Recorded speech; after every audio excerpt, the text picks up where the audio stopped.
A reading from the Holy Gospel according to Mark. Jesus and his disciples set out for the villages of Caesarea Philippi. Along the way, he asked his disciples, "Who do people say that I am?" They said in reply, "John the Baptist, others Elijah, still others one of the prophets." And he asked them, "But who do you say that I am?" Peter said in reply, "You are the Christ." Then he warned them not to tell anyone about him. He began to teach them that the Son of Man must suffer greatly and be rejected by the elders, and the chief priests, and the scribes, and be killed, and rise after 3 days. He spoke this openly. Then Peter took him aside and began to rebuke him. At this he turned around and, looking at his disciples, rebuked Peter and said, "Get behind me, Satan. You are not thinking as God does, but as human beings do." He summoned the crowd with his disciples and said to them, "Whoever wishes to come after me must deny himself, take up his cross, and follow me. For whoever wishes to save his life will lose it. But whoever loses his life for my sake and that of the gospel will save it." The gospel of the Lord. Praise to you, Lord.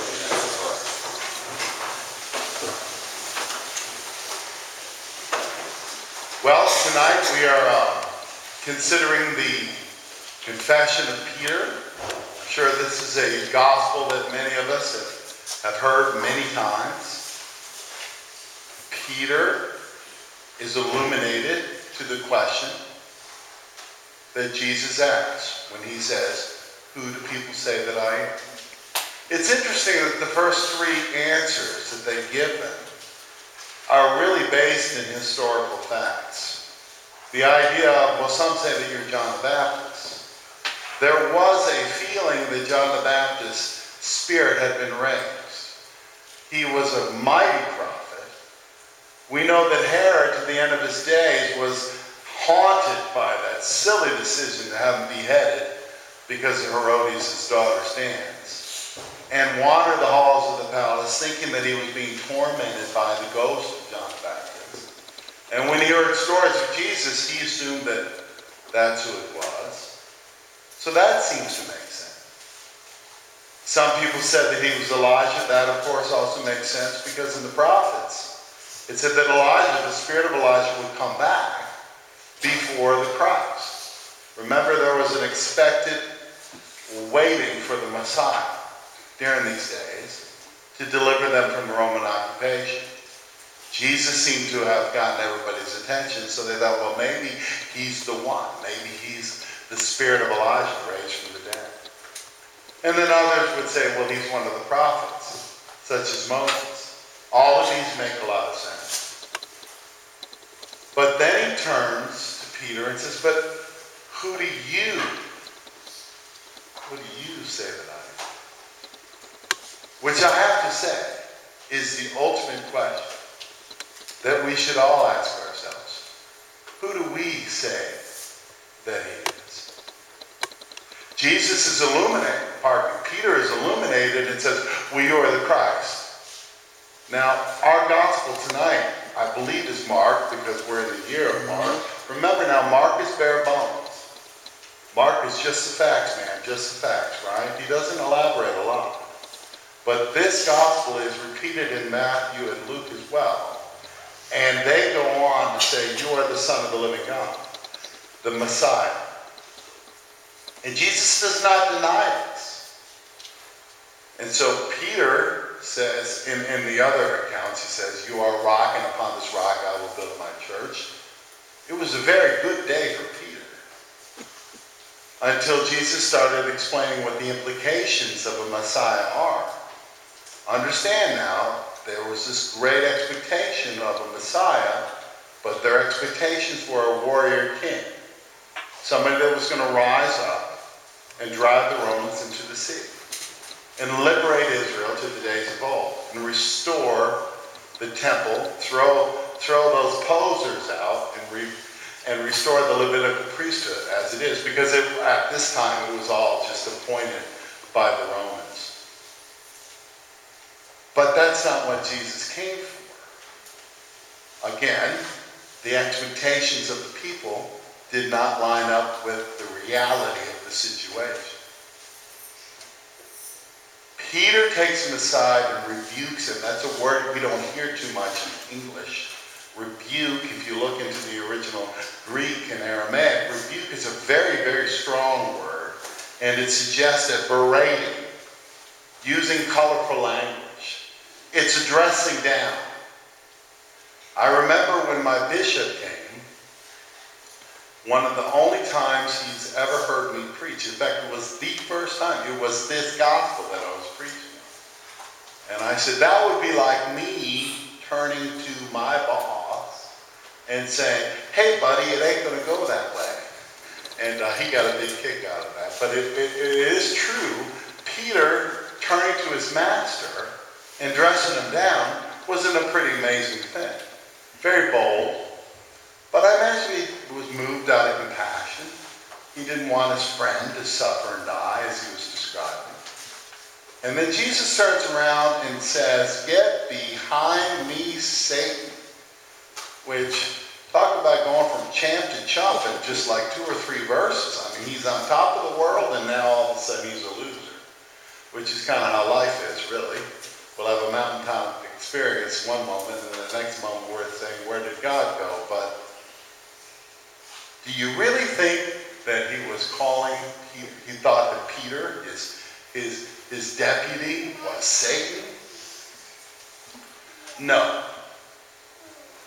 But if you go way back, get in a way back machine, and you go way back to the very beginning, when Jesus comes out of the water of the Jordan after being baptized, he's driven into the desert to be tempted by Satan. Not tested, but tempted. And he was. You remember the 3 temptations. Turn the stones into bread, throw yourself off the temple. And then that last one, Satan took him to a high mountain, showed him all the kingdoms of the world, said, all of this can be yours if you just bow down and worship me. In other words, you don't have to mess with the Romans. You don't have to go through all of that suffering. You don't have to do all of that and with the Pharisees and the scribes and the Sadducees and the Herodians and all that. You don't have to die. Essentially, I'm offering you a shortcut. Now, don't you think that that was at least in the back of his mind all the way to Calvary? Harassing like a fly. I remember when I was a kid, I had a lake behind my house, and we used to swim in the lake. And I was swimming in the lake one time, and I came up, and there was this big horsefly, and it was like going zzz, and so I went underwater, and I swam about 10 feet this way, and I came up, and that fly was still there. And I went under, I went about this way, about 20 feet, and I came up, it was following me, because this fly could see where I was swimming. And that's how sin is, and how temptation is. It will follow you, it will harass you to the end of your days. And just when you think you're getting over it, it'll raise its ugly head again.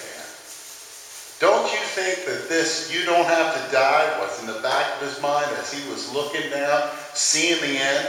We don't know exactly how much Jesus knew from the very beginning.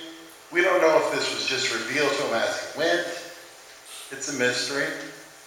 But I can assure you that by the Garden of Gethsemane, he knew what was going on when he was saying, please, if there's another way, let's do it that way. In the back of his mind, there is that temptation. You don't have to die. And Peter, very much by accident, is channeling this temptation when he says, we don't have to go to Jerusalem. We can skip it. You don't have to die. So I think that that is why he calls him Satan. What does this mean to us? He says, unless you pick up your cross and deny yourself if you want to follow me. When they heard that, they were thinking, well, he's on his way to be crucified. Well, that means that we're going to get crucified as well. Now, a cross to us, 2,000 years later, the center of our faith is pretty anesthetized. I mean, we see it everywhere. We see it on MTV, around the rapper's neck. It's his jewelry. It's something that we're very accustomed to. But in the ancient world, cross was not brought up in polite company. It was a dastardly way to kill somebody invented by the Romans. And basically the way you die when you're crucified is you're nailed to a cross and you have to hold yourself up to breathe. And eventually you get so tired you can't hold yourself up any longer and you fall down. And when you fall down, the weight of your body suffocates you. You die by asphyxiation. It's an awful way to die. Very slow and painful way to die. And they would leave the bodies up. They crucified thousands of people, robbers, and they would line the roads into cities with crucified, this is a way of the Romans, talk about a deterrent. This is a way of the Romans keeping you in line. So it's an awful thing. It's like, pick up your electric chair and follow me. So I can imagine they were very, very hesitant to do that. As I imagine if I were to say to you, okay, you want to join our faith? Great. Well, you have to be crucified to do this. I don't think there'd be many takers. I mean, I've heard stories on Good Friday in the Philippines. There actually are people that crucify themselves and hang themselves on crosses. And it's considered an honor to be chosen. But I don't think there would be many takers. But what if we were asked to nail our lives on a cross? Well, what if we were asked not to physically crucify our bodies, but to nail all of our anxieties and worries and cares to a cross? Could we do that? One of the things that I do is I go to hospitals when people are dying. It's not one of my favorite parts of the job, but I learned a long time ago from somebody that deals with hospice when she told me that it's a privilege. It is a privilege to be a part of somebody's death because it's such an intimate moment. But in the end, no matter how many people are sitting around the hospital room, you're always alone. And I've seen two kinds. I've seen the kind of death of a person that when I say, do you understand that Jesus Christ died and rose for you and is waiting for you? And they say, yeah, I do. I do understand that. Not to say that they're joyful, but there's a peace and there's a serenity about them. I've seen it. And I've seen the other. When it's just a concept that they don't really understand. They never really got it. And so as a result, here they are and they're alone and they are scared out of their minds. And I'm not here to judge, I'm simply here to say this. Where do you put Jesus in your life? If I were to say, Alex, who do you say that I am? God, right, well, the truth out of the mouth of babes, right? God. Who do you say that I am? Another way that we can ask that question to ourselves is, where do you put Jesus in your life? Where is he in your life? Where is the gospel in your life? I mean, because think about our lives. We have our business associates. We have our personal associates. We have our public life. We have our private life. We have our hobbies. We have the things that we like to do. We have our charity. We have our service. We have our me time. All these different facets. Where is Jesus in all one of those relationships? Where is he? Is he in the center of everything? Or is he something that is relegated to an hour when we come to church on Sundays or Saturday vigil? Is he somebody that we seek throughout the year, or is he there at Christmas after we're done with Santa Claus? I mean, where is Jesus in your life? That's really kind of how you would answer this question. And if it is in the center of your life, then you will experience a peace and countenance. And I've seen it.